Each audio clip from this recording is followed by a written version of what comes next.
नमस्कार। Unique story Surendra Bhosale channel में आपका स्वागत है। आज हम एक ऐसे विषय की गहराई में उतर रहे हैं जो हमारे समाज की नसों में सदियों से बहता रहा है। अस्पृश्यता और हिंदू जात व्यवस्था, हम सबने इसके बारे में सुना है, पढ़ा है, लेकिन आज हमारे पास जो स्रोत हैं वो बहुत ही चुभते हुए सवाल उठाते हैं। हाँ, ये विषय इसलिए इतना जटिल है क्योंकि ये केवल इतिहास नहीं है, ये कहीं न कहीं आज की सच्चाई भी है। एकदम शुरुआत से शुरू करते हैं। सबसे बुनियादी सवाल जो स्रोत उठाते हैं वो ये है कि हिंदू समाज में ये जाति व्यवस्था ये शुरू कैसे हुई। देखिए, स्रोत बताते हैं कि प्राचीन भारत में समाज को 4 वर्णों में बांटा गया था। हाँ, ब्राह्मण, क्षत्रिय, वैश्य और शूद्र। बिल्कुल।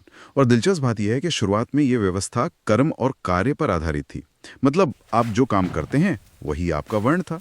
लेकिन ये तो आज की हकीकत से बहुत अलग लगता है। तो ये बदला कैसे, मतलब कर्म से जन्म पर कैसे आ गया? यही सबसे बड़ा मोड़ था। स्रोत कहते हैं कि ये धीरे धीरे हुआ। जब समाज ज्यादा स्थायी होने लगा तो कुछ समूहों ने अपनी शक्ति और रुतबे को अपनी आने वाली पीढ़ियों के लिए सुरक्षित करना चाहा। अच्छा। तो उन्होंने कर्म के सिद्धांत को ही घुमा दिया। ये कहा जाने लगा कि आपका जन्म ही आपके पिछले कर्मों का फल है, इसलिए अगर आप किसी खास जाति में पैदा हुए हैं तो ये आपकी नियति है। ओह, तो मतलब सामाजिक गतिशीलता यानी अपनी मेहनत से ऊपर उठने की संभावना को एक तरह से खत्म ही कर दिया गया। खत्म ही कर दिया गया। और इसी बदलाव से ऊंच नीच की सोच ने जन्म लिया। ये एक सामाजिक संरचना बन गई जहां किसी व्यक्ति का मूल्य उसके काम से नहीं बल्कि उसके जन्म से तय होने लगा। और जब ये व्यवस्था इतनी कठोर हो गई तो इसका जमीनी स्तर पर क्या असर हुआ? मुझे लगता है कि अस्पृश्यता शब्द भी वो उस दर्द को पूरी तरह बयान नहीं कर पाता। आप बिल्कुल सही कह रही हैं। अस्पृश्यता शब्द बहुत छोटा है। ये सिर्फ किसी को छूने की मनाही नहीं थी। स्रोत बताते हैं कि इसका असर कहीं ज्यादा गहरा और दर्दनाक था। जैसे कि वो उदाहरण दिए गए हैं, मंदिरों में प्रवेश पर रोक। हाँ, सार्वजनिक कुओं से पानी लेने पर पाबंदी, स्कूलों में बच्चों को अलग बैठाना। ये तो एक इंसान को इंसान न समझने जैसा था। बिल्कुल। ये सिर्फ सामाजिक बहिष्कार नहीं था, ये व्यवस्थागत रूप से किसी की गरिमा का हनन था। आप सोचिए, जब किसी समूह को पानी या शिक्षा जैसे मौलिक अधिकारों से ही वंचित कर दिया जाए तो ये उस समाज की नींव पर ही सवाल खड़े करता है। सही बात है। ये व्यक्तिगत अपमान से कहीं आगे बढ़कर एक पूरे समुदाय का व्यवस्थित दमन था। स्रोतों में एक सवाल है जो दिल पर चोट करता है।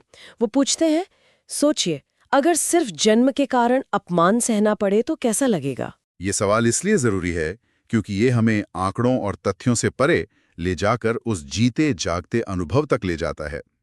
ये एक ऐसा घाव था जो सिर्फ शरीर पर नहीं बल्कि आत्मा पर लगता था। यहीं पर एक बहुत बड़ा सवाल उठता है जिसे स्रोत भी सामने रखते हैं। क्या अस्पृश्यता धर्म ने बनाई या समाज ने? ये एक बेहतरीन सवाल है और यहाँ धर्म के सिद्धांत और सामाजिक प्रथा के बीच का अंतर साफ दिखता है। मतलब ये कि स्रोत इस बात पर जोर देते हैं कि कई हिंदू धर्म ग्रंथों में कहीं भी ये साफ साफ नहीं लिखा है कि किसी इंसान को अस्पृश्य माना जाए। तो फिर ये विचार आया कहाँ से?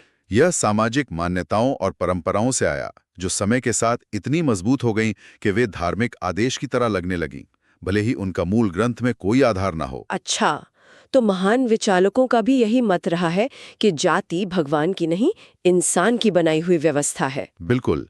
यह इस बात को रेखांकित करता है कि सामाजिक संरचनाओं को चुनौती देने के लिए यह समझना महत्वपूर्ण है कि वे इंसानों द्वारा बनाई गई हैं और उन्हें बदला जा सकता है। और इसी बदलाव की उम्मीद हमें आधुनिक भारत की तरफ ले आती है। हाँ। भारत के संविधान ने तो एक बहुत बड़ा कदम उठाया। हाँ, एक क्रांतिकारी कदम। संविधान ने अस्पृश्यता को एक अपराध घोषित कर दिया। एक झटके में हजारों साल की प्रथा को गैर कानूनी बना दिया।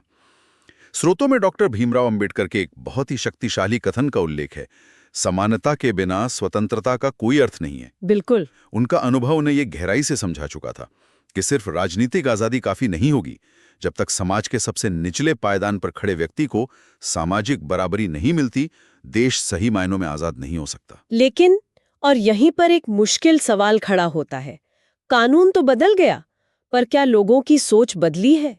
यही तो कानून और सामाजिक वास्तविकता के बीच का अंतर है। स्रोत बताते हैं कि आज भी कई जगहों पर जाति के नाम पर भेदभाव होता है। हाँ, और ये खाई आज भी मौजूद है। कानूनी ढांचा एक आवश्यक पहला कदम है, लेकिन सामाजिक बदलाव के लिए निरंतर प्रयास की आवश्यकता होती है। तो ये बदलाव आएगा कैसे? सोच बदलना एक लंबी प्रक्रिया है। ये शिक्षा, संवाद और व्यक्तिगत स्तर पर आत्मनिरीक्षण की मांग करती है। कानून दंडित कर सकता है, लेकिन मानसिकता को तो केवल सामाजिक चेतना ही बदल सकती है। ये बातचीत हमें सीधे उन सवालों पर ले आती है जो स्रोत आखिर में हमारे ये छोड़ जाते हैं।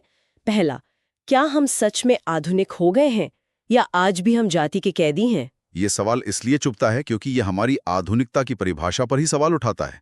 क्या बड़ी इमारतें बना लेना या स्मार्टफोन इस्तेमाल करना ही आधुनिकता है?